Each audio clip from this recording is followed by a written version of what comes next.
L'arrivée du colonel Mamadi Doumbouya, et on nous apprend également que plusieurs accords ont été signés du côté de Riyad entre les autorités des deux pays. C'est vrai, d'ailleurs, on devrait avoir le ministre de l'économie et des finances justement sur ces différents accords paraffés.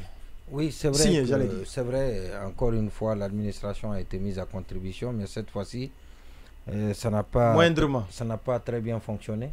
Ça n'a pas fonctionné comparativement à la fois passée où les gens de toute tendance ont reconnu qu'il y a eu mobilisation, la manière et autres ont divisé dans l'opinion.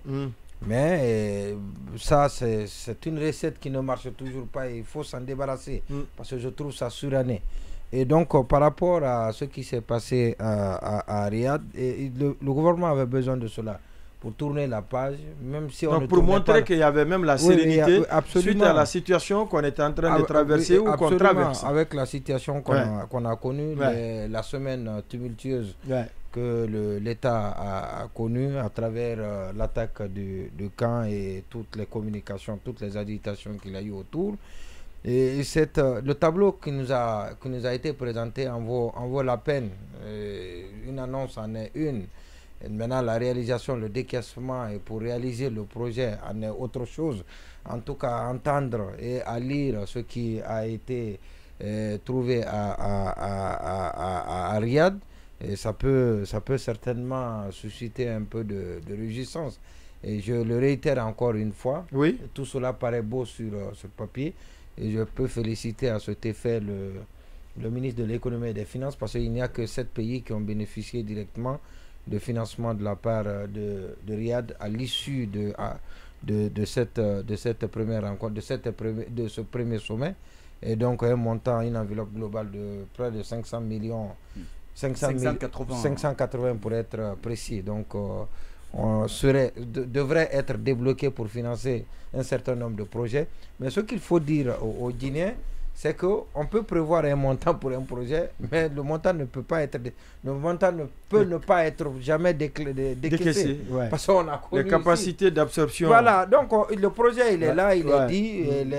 L'enveloppe financière est annoncée. Oui. L'Arabie Saoudite dit bon, nous voulons nous engager dans tel autre domaine. Et donc les secteurs sont sensiblés. Maintenant, c'est à la Guinée justement de matérialiser, de peaufiner, de travailler sur le projet et de le rendre encore beaucoup plus finançable pour le partenaire. Et donc nous attendons cela. Et ce travail-là, est-ce que cette équipe, les bénéficiaires de ce financement, à savoir les départements concernés, seront capables bien évidemment d'aller jusqu'au bout, de décaisser. Et donc c'est la grosse question. En tout cas, ça n'a pas été une simple balade, ça n'a pas été une promenade de santé, mais pourvu que tout cela soit plus tard bien matérialisé sur le terrain. Oui. Aujourd'hui, ce qui manque à nos autorités, c'est du fait de pouvoir présenter des projets bancables, même si on sait que le fonds est disponible, le financement est disponible. Mais dommage que depuis toujours, moi je vois la présentation qui est faite à ce voyage, c'est que la Guinée n'était jamais en rupture diplomatique avec l'Arabie Saoudite. Pour dire que le président a redonné avec les superlatifs qui n'ont pas de sens, vide de sens, je pense qu'il faut qu'on arrête. Et d'ailleurs, ce que la Guinée a... Oui, vous savez, Mourissanda, il excelle toujours dans son gel. C'est dommage qu'il soit comme ça.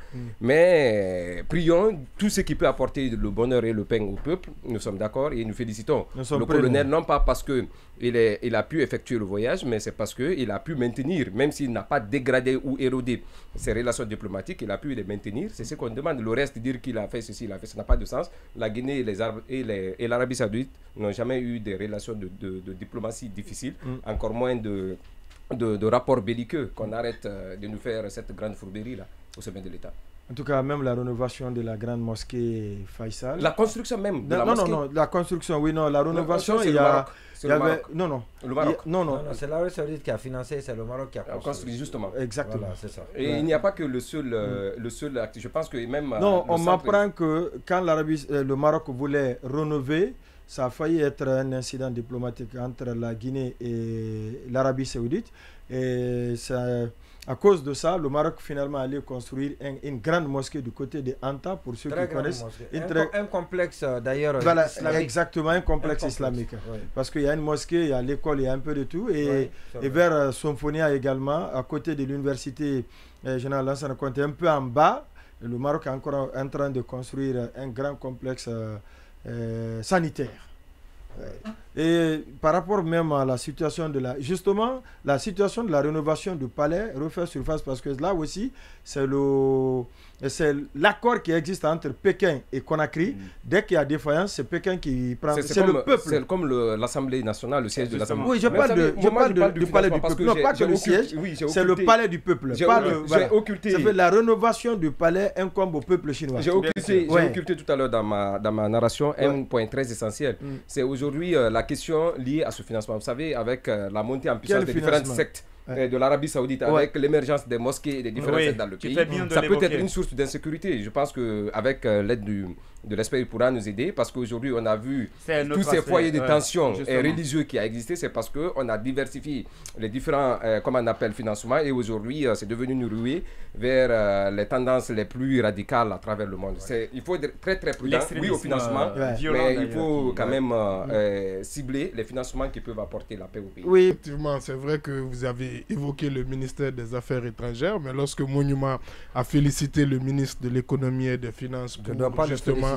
Oui, si, je voulais juste compléter pour dire que c'est aussi le ministère aussi des Affaires étrangères, puisqu'on parle aussi de diplomatie et de diplomatie économique. Maintenant, la question centrale sur les questions extérieures, des influences extérieures, c'est les politiques internes. Vous voyez, il y a des pays comme des grands pays, la France, la Russie, etc., qui ont des relations avec des pays d'une idéologie totalement différente, mais à travers leurs lois et leur État, ils font en sorte que les activités religieuses soient surveillées par leur État. Donc, comme l'avait dit le préfet de l'Abbé, l'ancien préfet de l'Abbé, c'est à l'État guinéen de prendre des mesures. Cela n'empêche de la réguler. pratique des différentes religions dans son pays. Même si on est un pays laïque.